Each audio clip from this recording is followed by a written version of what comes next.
Esse trabalho é a apresentação da A3 de Fundamentos Econômicos. A empresa que escolhemos para fazer o desenvolvimento desse trabalho foi a Copasa. Vamos falar um pouquinho sobre a organização, envolvendo o histórico, estrutura, missão, visão e valores da empresa e as características atuais. Histórico, evolução e estrutura. A Copasa iniciou sua operação há mais de 57 anos, com a sua sede em Belo Horizonte. Atualmente, ela é responsável pelo saneamento de Minas Gerais e é a maior prestadora nesse segmento no estado mineiro. Missão, visão e valores. A missão é o principal objetivo da organização, que no caso da Copasa é contribuir com a universalização do saneamento.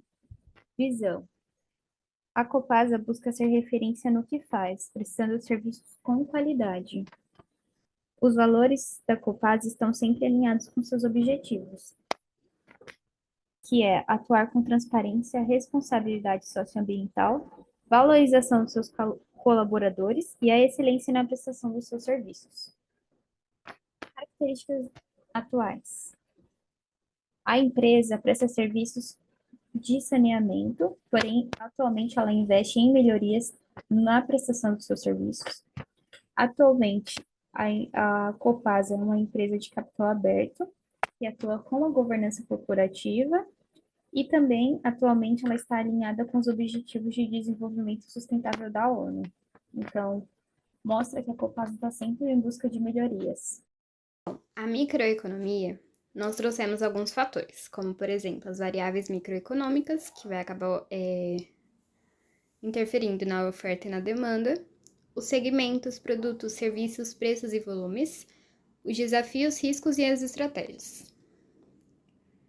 Em relação às variáveis microeconômicas, o que impacta na demanda, tanto na demanda quanto na oferta? É o volume de água utilizado, o volume de esgoto utilizado, o preço que vai ser pago pelo cliente, que vai ser diretamente proporcional ao volume. Quanto mais utilizar, mais vai pagar. As maneiras que é utilizada, por exemplo, a água, se for utilizada para agricultura, vai ser demandado um volume maior, ou seja, o preço também será maior. Se ocorre um desperdício ou não, também pode ser uma variável econômica. Por exemplo, deixei o chuveiro pingando, deixei a torneira pingando. O volume vai aumentar, dessa forma o preço também vai acabar aumentando. Aqui nós trouxemos os segmentos, serviços, produtos, preços e os volumes. Segmento e serviços da Copasa, né, seria o abastecimento de água potável, que é a atividade que envolve a captação, tratamento e distribuição da água tratada até o consumidor final. O esgotamento sanitário, que seria a coleta, transporte, tratamento e disposição final do esgoto sanitário, da ligação predial até o lançamento final no meio ambiente. A limpeza urbana e manejo de resíduos sólidos, que é a coleta, transporte, transbordo, tratamento e o destino final do lixo urbano e do lixo originário da varrição e limpeza urbana. E o preço, ele vai variar de acordo com a quantidade que o cliente vai utilizar, a quantidade de volume que o cliente vai utilizar, né? Se for somente água residencial que o cliente vai usar, o volume será, no caso, 0 metros cúbicos, e o preço é fixo, de 20 e 37.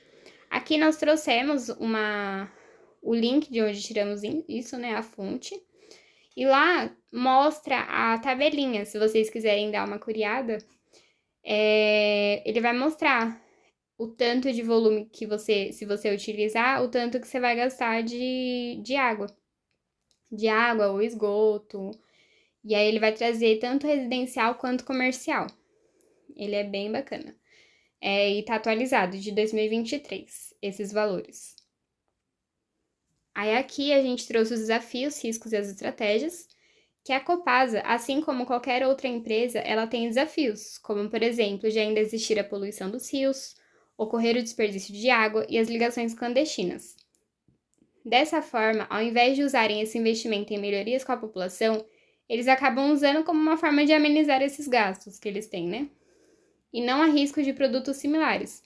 ou substitutos, uma vez que a água é uma bebida essencial na vida do ser humano, né? Mas há riscos de ligações clandestinas, porque sempre tem no caso, né? E a Copasa, o tipo de mercado dela é oligopólio, porque no estado de Minas Gerais, a Copasa é a que mais predomina, sim. Pode ter ligações clandestinas? Como pode. Mas a Copasa, no estado de Minas Gerais, é a predominante. Bom, agora a gente vai falar um pouco sobre as políticas econômicas, PIB, balança comercial, inflação, índice de desemprego e câmbio. Bom, sobre as políticas econômicas, né, a gente vai falar um pouco sobre políticas fiscais, monetárias e cambiais, que elas têm implicações significativas na Copasa. Mudança de taxas de impostos, subsídios governamentais, taxas de juros e inflação podem afetar diretamente os custos operacionais, a capacidade de investimento e a rentabilidade da empresa. Como é que isso funciona, né? Em relação às políticas fiscais, é importante citar a questão, né, da empresa não pagar alguns determinados impostos, para que isso, né, facilite, para que isso baixe o valor das contas dos clientes. Ou seja, existe ali uma política fiscal e acoplada por bastante tempo, né, em algumas regiões ainda tem essa questão de política fiscal, onde não paga determinados impostos, e isso faz com que ela tenha menos custos e, consequentemente, repasse isso para os clientes. Em relação a políticas monetárias, a gente está falando de taxa de juros. Ou seja, financiamento de dívida, né? Quanto menor os juros, é mais benéfico, talvez, para a empresa, para, por exemplo, emitir uma dívida a longo prazo, ainda mais porque a Copasa é uma empresa bem perene, então, empresas nesse ramo de saneamento básico, né, de abastecimento de água, costumam emitir algumas dívidas um pouco mais longas. E em relação a políticas cambiais, algumas dívidas, né, talvez não tantas, porque a gente está falando de uma empresa que é mais focada aqui no Brasil, podem ser em dólar. E isso pode ter uma implicação em talvez ter uma variação mais alta do dólar, ter que pagar uma dívida maior. Em relação ao desemprego, tá? O desemprego é um ponto muito importante, né? Porque está no dia a dia de basicamente todos os clientes ali ao redor da região, né? E isso pode afetar tanto na inadimplência quanto no consumo de água. Pode reduzir o consumo de água e, consequentemente, a empresa ela vai ter uma queda ali na rentabilidade. Porque se, né, a pessoa tem menos dinheiro para gastar, consequentemente, ela vai economizar mais em todos os pontos que ela conseguir. E, inclusive, a água costuma ser um desses pontos, né? Tomar banhos mais curtos, deixar a torneira sempre fechada.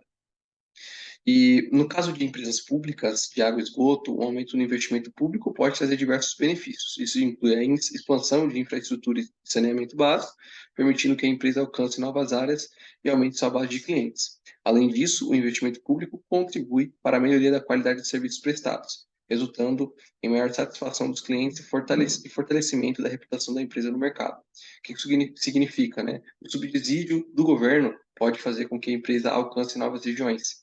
Então, determinada região talvez não tenha um determinado saneamento básico, né, um mínimo ali, e o governo ele pode colocar um dinheiro, né, para que a empresa ela amplie, né, para esses pontos. Além disso, Estratégias para o período de pandemia. Em primeiro lugar, a Copasa atuou ações emergenciais. Criou-se o Comitê Multidisciplinar, que tem como objetivo preservar a saúde dos seus colaboradores e manter a prestação de serviços com qualidade.